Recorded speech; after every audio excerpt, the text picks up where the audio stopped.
하나님 아버지, 주님 안에 거하고 주님으로부터만 힘을 얻는 저희들 되게 하여 주옵소서. 세상에 그 어떤 것도 우리를 일으킬 수 없고 그 어떤 것도 우리에게 영원한 만족이 될 수 없다는 사실도 우리가 깨닫게 하시고 주님 안에 날마다 거하며 그렇게 그 안에서 누리는 기쁨으로 살아가는 저희들 될 수 있도록 인도하여 주옵소서. 감사드립니다. 예수님의 이름으로 기도합니다. 아멘.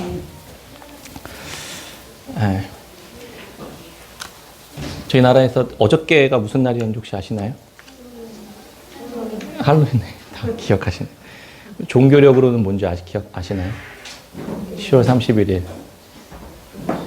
맥추감사절, 추수감사절, 종교개혁주의입니다. 우리나라에서도 10월 31일을 할로윈데이로 이렇게 이제 축제처럼 지내는 문화가 많이 정착된 것 같습니다. 할로윈데이는 원래 저도 좀 찾아봤어요. 이게 기원이 어떻게 되나. 고대 켈트족의 문화가 미국을 통해서 우리나라로 이렇게 건네져 온 것이라고 합니다. 그 문화는 죽음에 대한 문화에서부터 시작됐어요. 제가 이렇게 살펴보니까 죽은 영혼들이, 악령들이 이렇게 자기한테 찾아와서 살인자들을 괴롭히고 이렇게 해를 끼칠까봐 자기들이 똑같은 악령으로 분장을 한 겁니다. 그럼 찾아와도 같은 악령이네 하고 그냥 돌아갈 거라고 믿었다는 거예요. 그래서 착각하도록 그렇게 꾸미는 풍습에서 유래했다고 합니다. 우습죠? 이렇게 유래된 풍습이 이제는 변하고 변해서 아이들이 이렇게 장난치고 또 아이들이 과자와 사탕을 얻어먹는 그런 문화로 또 이제는 활용되고 있습니다. 이제는 이런 할로윈을 통해서 기업들이 엄청난 또 이제 매출의 수단이 되잖아요. 네, 최종 승자는 신앙도 아니고 문화도 아니고 풍습도 아니고 기업이구나 하는 생각을 갖게 되었습니다. 원래 개혁교회 전통에서는 10월 31일이 종교개혁주일입니다. 그래서 신앙과 믿음이 본질이 아닌 다른 것들로 이렇게 붙어 있는 그런 어떤 형식들, 이상하게 왜곡되어져 버린 이 문화가 정작 교회의 본질을 이렇게 잃어버리게 만들었던 그 군더더기들을 제거하게 되었던 그런 역사적 기념일이 종교개혁주일입니다. 근데 우리 이렇게 개혁교회에게 있어서 굉장히 중요한 이 종교개혁주일이 할로윈데이한테 밀리고 있다는 게 좀 아쉽고 속상할 뿐입니다. 감사하게도 깨샘키즈에서 은영 선생님 아이디어로 할렐루야 데이로 보내기로 했다고 합니다.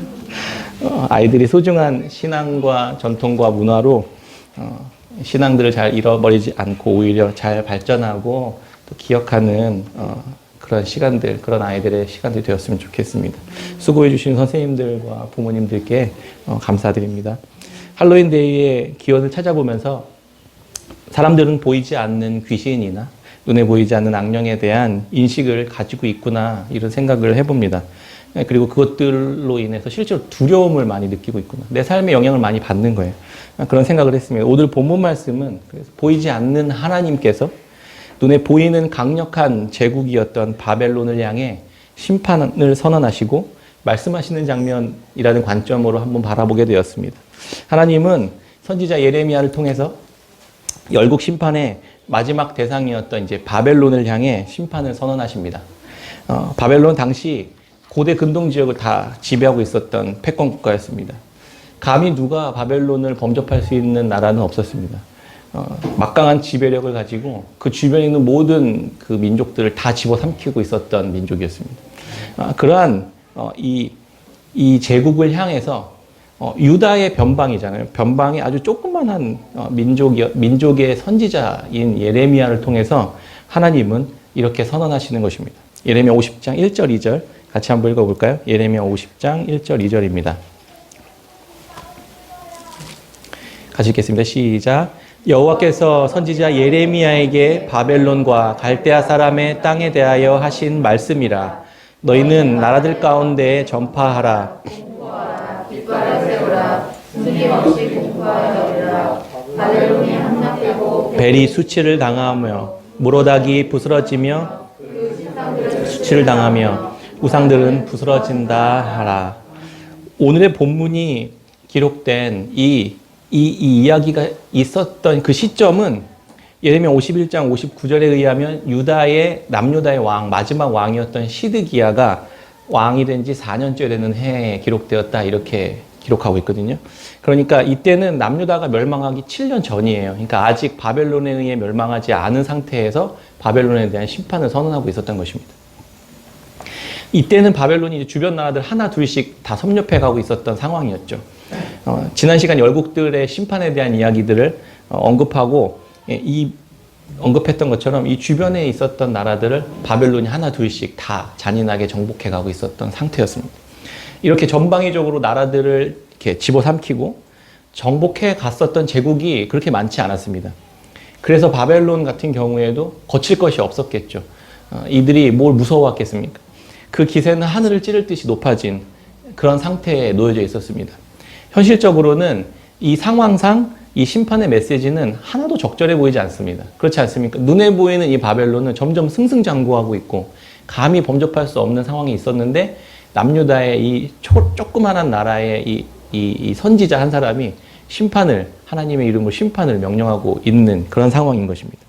지금으로 뭐 말하면 미국에게 미안한 이야기지만 이 초강대국 미국이 심판을 당해서 그냥 역사 속에 사라져버리게 될 것입니다. 이렇게 이야기하면 그게 믿어지겠습니까? 지금 감히 어떻게 미국을 누가 어떤 모양으로 경제 군사력으로 어떻게 멸망시킬 수 있는 나라가 어디 있을까 싶은 생각이 드는 것처럼 이때 당시도 비슷한 시각이었던 것 같습니다. 고대에 그런데 역사적으로 바라보면 세계를 정복해 나갔던 수많은 제국들이 이렇게 역사 속에서 우뚝 솟았다가 사라져버리는 경우들이 얼마나 많이 있었습니까? 바로 바벨론에게 패망당했던 애굽이 그랬고 아수르가 그랬고 바벨론도 이제 그렇게 될 것이고 바사와 메데에도 그렇게 될 것이고 그리스, 로마, 역사적으로 독일, 일본 할 것 없이 수많은 제국들이 나타났다 다 사라졌잖아요. 중세시대에도 그 시대를 장악하고 있었던 교회도 지난번에 또 같이 나눴지만 카톨릭 교회는 엄청난 제국과도 같은 존재였습니다. 그 당시 아무도 교회와 교황이 오늘날과 같은 모습을 갖게 될 것이라고 생각했었던 사람은 아무도 없었습니다. 영원한 권력, 영원한 제국은 존재할 수 없다라는 것이 역사를 통해서도 지금 이야기해주고 있는 것입니다. 교회나 국가뿐일까요? 결코 망하지가 않을 것 같은 그렇게 당당했던 사람들이 한순간에 혹시 몰락하는 것들 경험해 보신 적 있습니까? 아시는 분들은 아시겠지만 제가 대학교 3학년 때 성공한 사업가를 꿈꾸며 거창한 비전을 마음에 품고 세상으로 뛰어들었던 적이 있습니다. 그때 사업장이 있었던 그 건물의 건물 주인을 봤습니다. 만났습니다. 그분은 그때 당시에 우리나라 국내 최초로 우리나라의 양념치킨을 프랜차이즈를 이렇게 만들어냈던 분이었습니다. 대단한 성공을 이루고 대단한 부를 가지고 있었죠. 그래서 부동산을 확장해서 사우나가 있는 건물을 지을 만큼 그렇게 승승장구했던 분이었습니다. 당시 성공한 사업가의 상징인 이 세단을 쫙 타고 멋있게 이렇게 등장하고 이렇게 여유로워 보이던 그 모습이 아직도 제 눈에 선합니다. 왜냐하면 그때 당시 제가 이렇게 경험했었던 세상에서의 첫 인상이었기 때문입니다. 아, 저런 모습이어야 되는구나. 아, 그래, 저렇게 돼야 되는구나. 이렇게 생각했습니다. 그분의 이미지는 대단히 멋있어 보였습니다.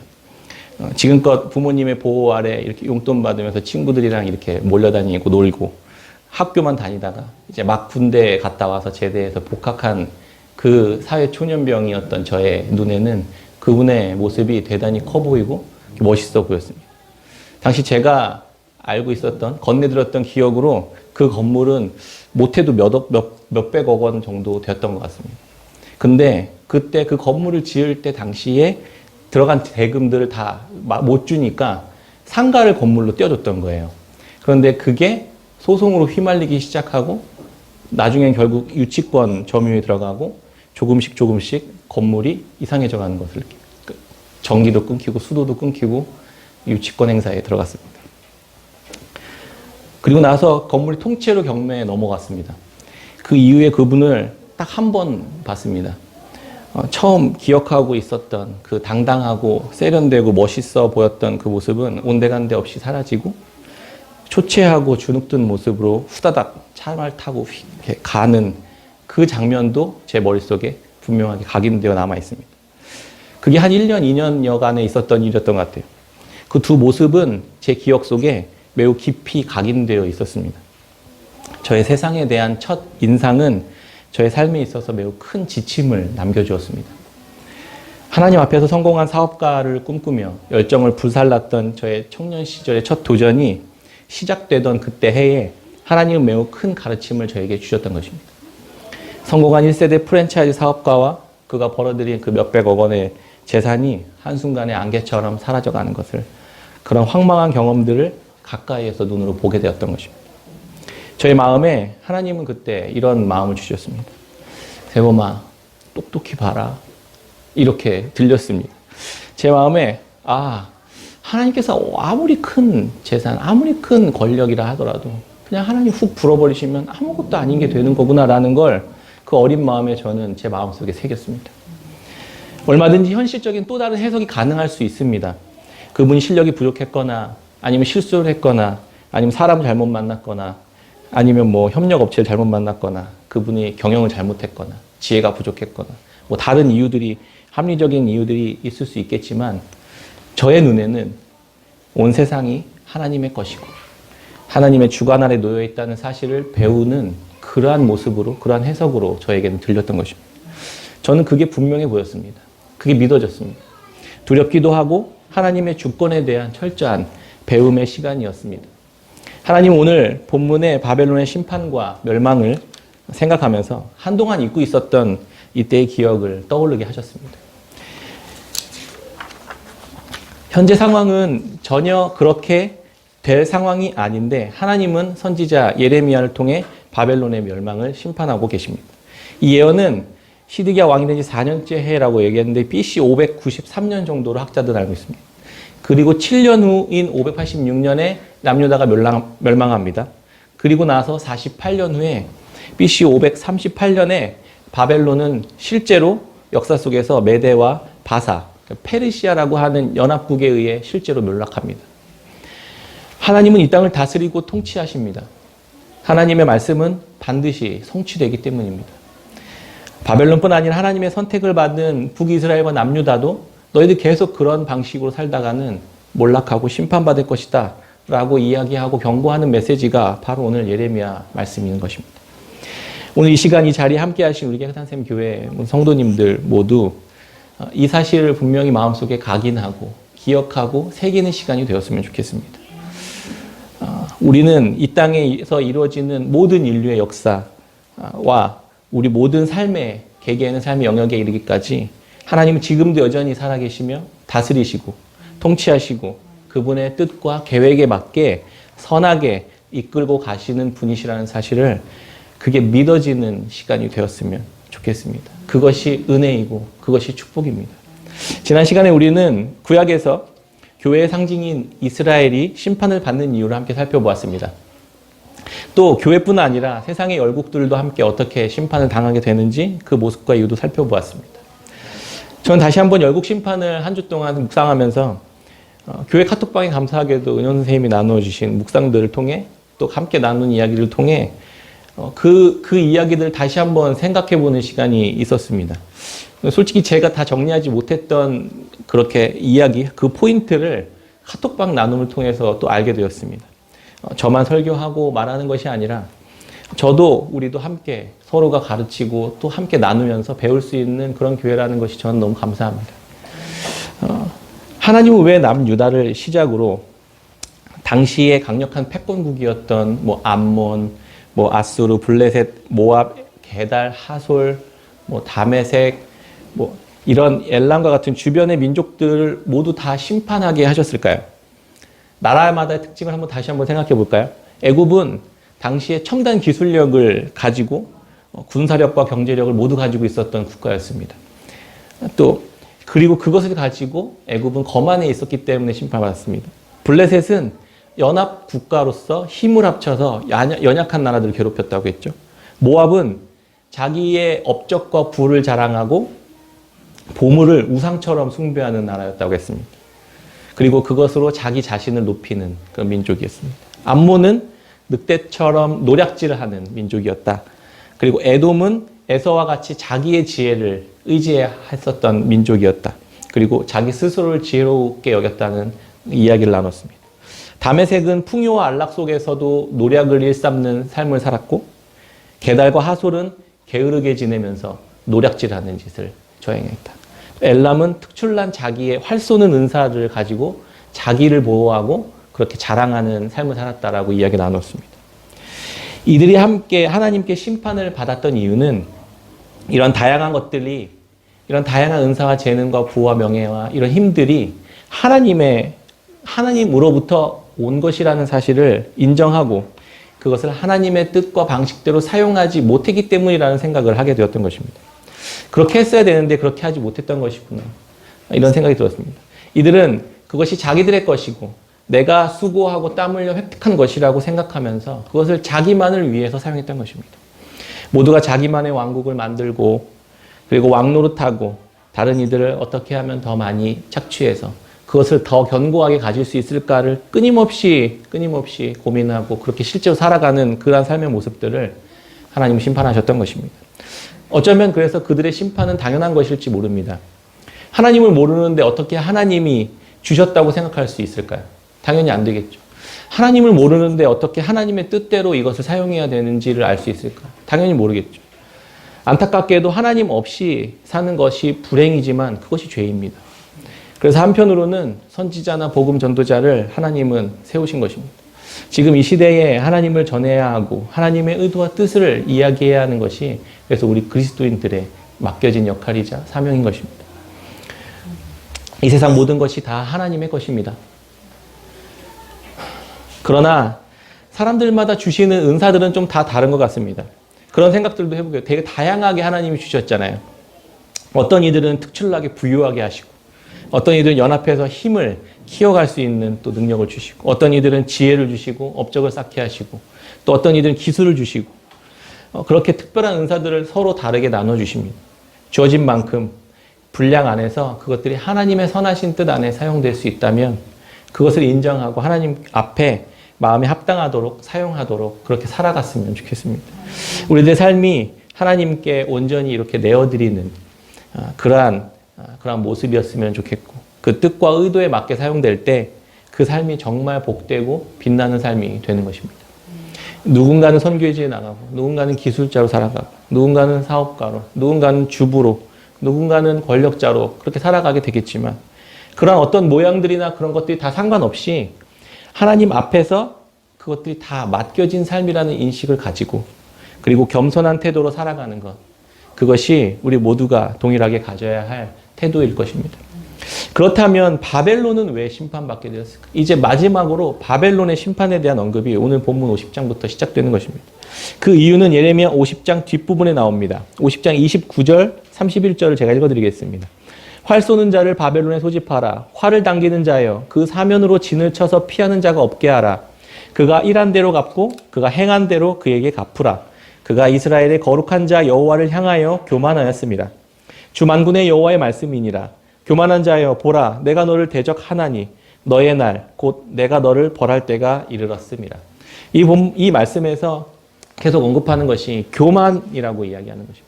바벨론의 심판의 근본적 이유는 교만입니다. 다 똑같죠. 그러니까 열국들의 심판도 결국 그 은사나 받은 것들을 교만하게 썼던 것입니다. 교만은 그래서 하나님을 궁극적으로는 대적하는 것입니다. 하나님의 뜻과 상관없이 살아가는 것입니다. 바벨론은 자기에게 주어진 범위를 넘어서 행동했습니다. 바벨론은 그저 징계의 도구로, 심판의 막대기로만 사용되어야만 했는데 그것이 하나님의 목적이었고 그들에게 그렇게 권력과 힘을 준 이유였는데, 그러나 그들은 자기 자신이 하나님의 심판의 주체가 되어버렸습니다. 그래서 그것들을 함부로 행사했던 것입니다. 예레미야 50장 7절에 보면 그들을 만나는 자들은 그들을 삼키며 그의 대적은 말하기를 그들이 여호와 곧 의로운 처소시며 그의 조상들의 소망이신 여호와께 범죄하였음인즉 우리는 무죄하다 하였느니라. 바벨론은 유다를 멸망시키면서 어떻게 생각하냐면, 얘네들은 스스로 하나님께 범죄한 자들이니까 하나님 버리셨을 거야. 그러니까 우리가 함부로 대도 괜찮아. 얘네들을 그냥 진멸해도 돼. 라고 스스로 생각했다는 것이에요. 누구 마음대로 그렇게 생각합니까? 이스라엘이 범죄했으니 하나님이 포로로 이들을 버리셨던 것일까요? 자기들이 그것들을 어떻게 알고 어떻게 그렇게 해석합니까? 이것이 바로 그들이 가지고 있었던 교만이라는 이야기를 성경은 이야기하고 있는 것입니다. 마치 자기가 하나님의 뜻과 생각을 다 알고 있는 듯이 바벨론 정도 되면 그렇게 할 수 있을까요? 그렇게 판단하고 정죄하는 결론을 짓는 것, 그것이 교만한 행동이다라고 이야기하십니다. 저들은 심판을 받을 자들, 지옥에 떨어질 자들, 구원 못 받을 자들, 하나님께 버림받을 자들이라고 생각하는 태도가 우리 안에는 있지 않습니까? 하나님은 그 마음이 하나님을 대적하는 마음이다라고 이야기하는 것입니다. 로마서 12장 19절에 보면 내 사랑하는 자들아 너희가 친히 원수를 갚지 말고 하나님의 진노하심에 맡기라. 기록되었으되 원수 갚는 것이 내게 있으니 내가 갚으리라고 주께서 말씀하시니라. 히브리서 10장 30절에 동일하게 이야기하십니다. 원수 갚는 것이 내게 있으니 내가 갚으리라 하시고 또다시 주께서 그의 백성을 심판하리라 말씀하신 것을 우리가 아노니. 원수 갚는 것은 하나님의 영역입니다. 하나님을 믿고 아는 자들은 친히 자기의 손으로 원수를 갚지 않습니다. 하나님만이 최종적으로 선고 악이 어떤 것인지를 판단하시고 무엇이 선고, 무엇이 악인지를 판단하실 수 있는 유일한 분은 하나님 뿐이십니다. 무엇이 옳고 그른지를 판단하시는 분은 오직 하나님 뿐이십니다. 정확히 갚아주실 것을 믿는 자들만 하나님께 그래서 맡길 수 있는 것입니다. 다윗은 억울하게 한 나라의 왕에게 누명을 쓰고 10년에서 15년 정도를 도망자 인생을 살았습니다. 그렇게 도망다니면서 다윗은 이렇게 기도합니다. 그는 자기가 사울을 단칼에 베어버릴 수도 있는 그 절호의 찬스를 내려놓고 하나님께 원수 갚는 것을 맡깁니다. 시편 57편이 그 이야기를 합니다. 다윗이 사울을 피하여 굴에 있던 때에 라는 표제가 달려있는 시편입니다. 내가 지존하신 하나님께 부르짖으며 곧 나를 위하여 모든 것을 이루시는 하나님께로다. 그가 하늘에서 보내사 나를 삼키려는 자의 비방에서 나를 구원하실지라. 셀라. 하나님이 그의 인자와 진리를 보내시리로다. 다윗은 억울하고 누명을 쓰고 분노와 원망이 솟아올랐을 것입니다. 더 잔인하게 원수를 갚아버리고 싶고 그리고 내가 심판해버리고 판단해버리고 싶을 때 정말 자기의 진액을 짜내는 심정으로 참고 멈춥니다. 그리고 눈을 들어 하나님을 바라보며 하나님께 그 억울함을 토로하는 기도를 올려드리는 것입니다. 시편 57편 4절에 내 영혼이 사자들 가운데 살며 내가 불사르는 자들 중에 누웠으니 곧 사람의 아들들 중에라. 이는 창과 화살이요 그의 혀는 날카로운 칼 같도다. 하나님이여 주는 하늘 위에 높이 들리시며 주의 영광이 온 세계 위에 높아지기를 원하나이다. 다윗이 굴 속에서 하나님을 높였던 찬양이었습니다. 이 고백은 그냥 멋있게 만들어낸 미사여구가 아닙니다. 이 시는 다윗이 사울의 왕의 위협과 그가 이끌고 있었던 군사들의 칼의 위협 속에 홀로 동굴에 숨어서 두려움과 분노와 절망 속에서 읊은 시였던 것입니다. 처절한 의지의 결단이며 자신의 삶을 하나님께 맡겨드리는 고통 속에서 터져나온 신음이었던 것입니다. 이런 경험들이 혹시 있으십니까? 반드시 이런 경험들이 하나님 앞에서 있으셨으면 좋겠습니다. 이것이 은혜라는 사실들을 알게 되는 게 축복이고 은혜입니다. 바벨론은 자기들이 하나님의 영역을 침범하여 하나님의 백성들을 판단해버리고 심판해버렸습니다. 다윗의 고백이 바벨론의 포로로 끌려간 유다의 남은 자들의 고백과 같구나라는 것을 저는 이해하게 되었습니다. 그런데 문제는 현실적으로 이렇게 기도하면 하늘에서 좀 시원하게 하나님이 좀 불을 내리시든 심판을 내리시고 좀 해주셨으면 좋겠는데 당장 아무런 응답이 없다는 데 우리의 고민이 있는 것입니다. 그게 그대로 끝나버릴 것 같고 그런 상황들은 계속 이어져 버리고 하나님은 침묵하시는 것 같은 그런 상황도 우리는 또다시 경험하게 됩니다. 다윗은 적게는 10년, 15년을 그렇게 지냈습니다. 계속 이런 기도만 했던 거예요. 하나님 앞에. 아무 일도 변화도 일어나지 않고 아무런 문제도 해결되지 않았습니다. 포로로 끌려간 유다의 바벨론이 멸망할 때까지 역사적으로 한 48년 정도 되었는데 하나님은 70년 포로로 살 것이다 이렇게 예언하셨습니다. 이들의 눌림과 억울함의 시간들을 한번 생각해 보시면 좋겠습니다. 얼마나 고통스러웠을지, 얼마나 초라해지고 자신이 얼마나 비참하게 느껴졌을지를 50년에서 70년을 그렇게 생각하고 지냈던 것입니다. 이들의 눌림과 억울함의 시간들 직접 경험해 보지 않으면 아마 잘 모를 겁니다. 저도 잘 이해가 되지 않고 미칠 것 같고 죽을 것 같은 시간들, 가슴이 터질 것 같은 억울함과 분노가 함께 있었을 것입니다. 살아가다 보면 이런 일이 어디 우리 삶에 한두 번 있습니까? 오늘을 살아가는 우리들의 삶의 이야기가 성경에 남아있는 하나님의 백성들이 지나온 삶의 이야기 속에 고스란히 녹아져 있는 것입니다. 하나님은 그 원수 갚는 것을 내게 맡기라고 오늘 우리들에게 말씀하십니다. 바벨론은 그것을 자기의 힘과 권력에 취해 원수 갚는 것을 멋대로 집행해버리는 행함을 행해버립니다. 그것은 교만이었고 하나님을 대적하는 일이 되어버렸습니다. 결국 그 이유로 바벨론은 심판을 받게 됩니다. 바벨론의 교만은 하나님의 소유까지 강탈해버리는 지경에 이릅니다. 오늘 본문 11절 말씀입니다. 같이 한번 읽어볼까요? 11절 시작. 나의 소유를 노략하는 자여, 너희가 즐거워하며 기뻐하고 타작하는 송아지같이 발을 굶마같이 우는도다. 33절에 보면 만군의 여호와께서 이와 같이 말씀하시니라. 이스라엘 자손과 유다 자손이 함께 학대를 받는도다. 그들을 사로잡은 자는 다 그들을 붙들고 놓아주지 아니하리라.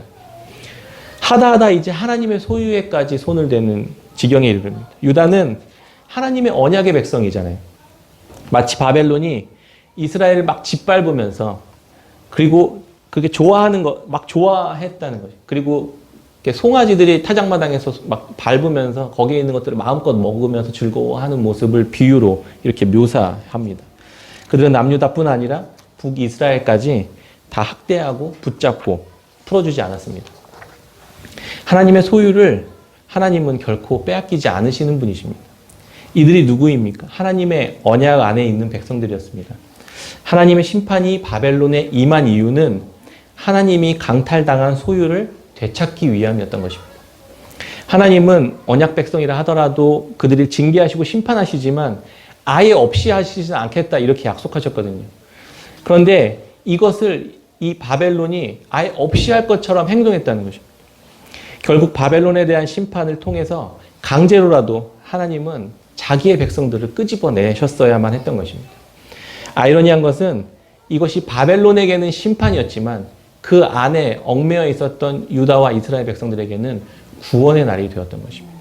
그래서 하나님의 심판이 좀 불공평해 보이기도 합니다. 그러나 하나님의 심판은 공평하다라고 이야기하십니다. 하나님의 심판은 왜냐하면 그가 자기가 행한 대로 그대로 갚아주시는 분이시기 때문입니다. 예레미야 50장 15절 한번 볼까요? 그 주위에서 고함을 지르리로다. 그가 항복하였고 그 요새는 무너졌고 그 성벽은 허물어졌으니 이는 여호와께서 그가 행한 대로 그에게 내리시는 보복이라. 그가 행한 대로 그에게 갚으시는도다. 29절에도 활 쏘는 자를 바벨론에 소집하라. 활을 당기는 자여 그 사면으로 진을 쳐서 피하는 자가 없게 하라. 그가 일한 대로 갚고 그가 행한 대로 그에게 갚으라. 그가 이스라엘의 거룩한 자 여호와를 향하여 교만하였습니다. 우리 중에 공의로우신 하나님께서 진짜 내가 행한 대로 나에게 갚으신다, 고스란히 갚으신다라고 했을 때 자유로울 수 있는 사람이 한 사람이라도 있으십니까? 어쩌면 이 말씀이 진짜 두려운 말씀이구나라는 생각을 합니다. 바벨론은 열국들을 온갖 최신 무기와 힘과 군사력을 동원해서 정복해버렸습니다. 말씀을 보면 그들이 정복당할 때 행했었던 창과 칼과 이런 그 무기들로 똑같이 되갚아 주시는 것을 봅니다. 지혜를 통해 하나님의 지혜로 그들을 어리석게 만들어 멸망시키는 일들을 계속 하나님은 말씀해 주십니다. 그렇다면 마지막 날 자기가 행한 대로 고스란히 그대로 받게 된다. 이것이 하나님의 정의입니다. 꼭 따라 나오는 질문이 있죠. 그러면 우리는 행위로 구원을 받는 것입니까? 라는 질문입니다. 까딱 잘못하면 이단 되기 쉽습니다. 저는 하나님이 행한 대로 되갚음을 돌려주시는 분이시라고 그렇게 믿습니다. 우리가 행한 대로 돌려받을 것입니다. 행함이라는 것은 하나님을 믿는 믿음에서 나오기 때문입니다. 이 말은 곧 믿음으로 구원을 받는다는 말이 되는 것입니다. 제 의도가 잘 전달되었으면 좋겠습니다. 행한 대로 구원받습니다. 그런데 그 행함은 믿음에서 나옵니다. 바벨론의 행함은 그가 행한 대로 판단받은 것입니다. 포로로 끌려간 이스라엘은 그럼 어떨까요? 바벨론의 포로로 끌려가 48년 동안 살면서 이들은 다윗이 도망자로 다니던 삶을 살았던 것과 비슷한 여정을 겪습니다. 포로로 이들의 처지는 낮아질 대로 낮아집니다. 아무도 그들을 도와줄 사람도 없고 요청할 곳도 없습니다.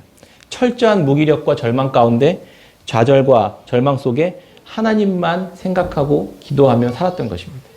다윗은 도망자의 삶 초반에 57편의 시를 지어 노래를 불렀는데요. 57편을 자세히 들여다보면 굉장히 침착하고 이렇게 잘 정돈되어 있습니다. 그리고 매우 개인적인 이야기들을 합니다. 처음에는 이 부분이 되게 은혜롭습니다. 하나님을 막 높이고 찬양하는 아까 읽었던 것처럼 그렇게 막 고백하거든요. 그런데 57편 읽으면서 다윗이 약간 의지적으로 그렇게 고백하는 부분이 있구나라는 것들을 좀 느낍니다. 도망 다닌 지 얼마 안 됐던 초기에 다윗은 이렇게 이야기하고 시를 지었는데 거기에는 자기의 정말 깊은 곳에서의 진솔한 고백은 없습니다. 그런데 시간이 1년, 2년, 10년, 15년 이렇게 지나면서 이 다윗이 변화되어 갑니다. 저는 다윗이 하나님을 버리지 않은 게 다행이라고 여겨질 정도로 다윗은 굉장히 절망 가운데 놓여져 있었던 사람이었습니다.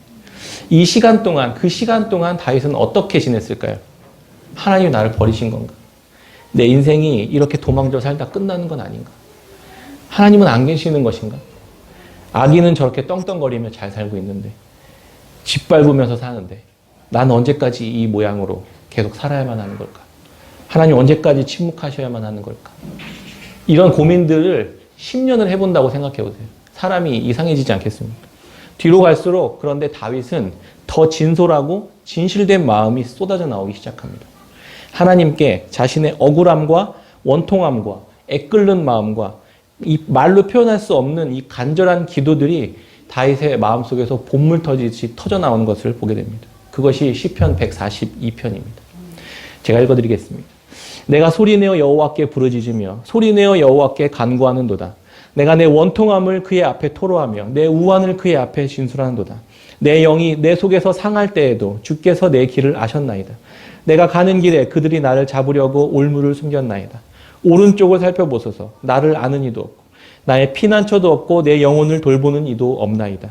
여호와여, 내가 주께 부르짖어 말하기를 주는 나의 피난처시오 살아있는 사람들의 땅에서 나의 분깃이시라 하셨나이다. 나의 부르짖음을 들으소서. 나는 심히 비천하니이다. 나를 핍박하는 자들에게서 나를 건지소서. 그들은 나보다 강하니이다. 내 영혼을 옥에서 이끌어내사 주의 이름을 감사하게 하소서. 주께서 나에게 갚아주시리니 의인들이 나를 두루리이다. 다윗은 이렇게 지옥과 같은 도망자 생활 10년, 15년을 지내면서 하나님을 더 분명하고 가깝게 알게 되었던 것입니다. 좀 이렇게 뭐 세련된 포장된 모습이 하나도 없어요. 다 해체됐어요. 그는 더 이상 바랄 게 없습니다. 오직 하나님만 목숨 걸고 매달리는 그러한 기도를 하게 됩니다. 하나님을 의지하는 법, 하나님만 붙들고 사는 법, 그것을 배우게 된 것입니다.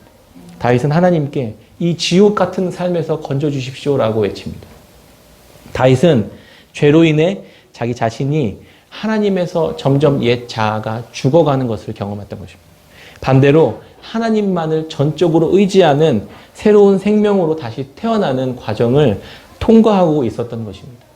이스라엘 백성들도 포로기 가운데로 보내지면서 똑같은 전철을 밟는 것입니다. 점점 내 주관대로, 내 힘대로 살아가려고 했었던 그것들이 점점 죽어가고 다시 예수 그리스도 안에서 다시 말씀 안에서 주님만 의지하며 살아가는 자로 변화되어져 가고 있었던 것입니다. 하나님은 이 과정을 역사 속에 넣어두셨던 것입니다. 우리의 삶 안에 동일한 과정들을 반복하게 될 것입니다. 동일한 일들을 통과하게 될 것입니다. 그때 하나님의 언약의 백성들은 하나님께 더 진실되게 나아가는 길로 행하게 될 것입니다. 그 자는 어떻게 될까요? 구원을 받는 것입니다. 하나님은 그 사람을 의롭다 여기시고 하나님은 그 사람을 선하다 말씀하시고 하나님 그 사람을 구원해 주시는 것입니다. 예수 그리스도의 이 믿음으로 살아가는 삶의 모습들로 우리가 살아갔으면 좋겠습니다. 이스라엘의 행위는 친히 원수를 갚으시는 하나님께 권한을 내어드리는 행위를 하고 있었던 것입니다. 하나님을 철저히 의지하고 간구하고 기도하는 이 행위를 하고 있었던 것입니다. 이들은 다 빼앗기고 다 짓밟혀서 실제로 아무것도 가진 것이 없었습니다. 의지할 애굽도 없었고 정말 힘도 없었고 아무것도 대적할 힘도 없었습니다. 어차피 할 수 있는 것이라고는 하나님을 붙잡는 것밖에 없었습니다. 다윗이 그랬던 것처럼 이스라엘 백성들이 포로 가운데서 그렇게 했던 것처럼 오늘 우리도 그렇게 살아가는 것입니다. 말씀을 맺겠습니다. 악은 하나님을 대적하는 것이고 선은 하나님을 간절히 찾는 것입니다. 바벨론과 열국들은 모두 하나님을 대적했습니다. 자기에게 주어진 것이 자기의 것이라 여기고 멋대로 살아가고 자기를 높이며 남을 판단하며 살아갑니다. 반대로 이스라엘은 선을 행했습니다.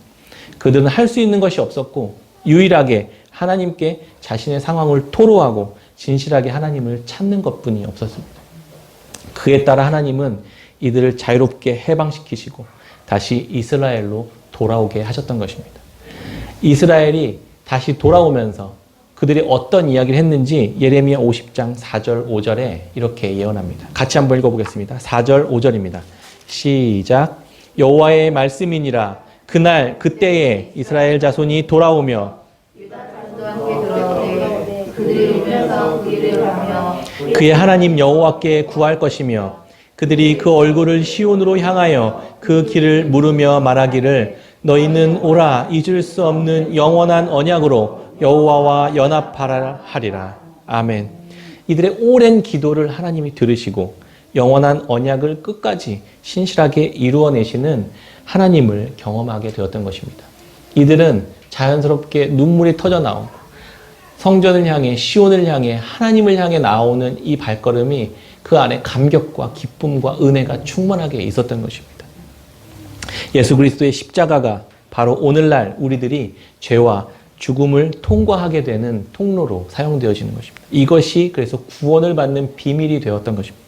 예수님께서 달리신 그 십자가의 자리와 죽음의 형벌이 내가 받아야 할 자리인데 아무 죄 없으신 하나님께서 나를 대신해 자기 아들을 죽이심으로 그 모습 앞에 나의 옛자아가 산산이 부서져 가는 것입니다. 비록 우리가 어려운 현실 속에 신음해야 하는 포로기와 같은 삶을 살아가지만 영원한 언약의 백성들은 결국 보이지 않는 그러나 살아계신 하나님을 더욱 가까이 실제적으로 생생하게 만나는 계기가 되는 것입니다.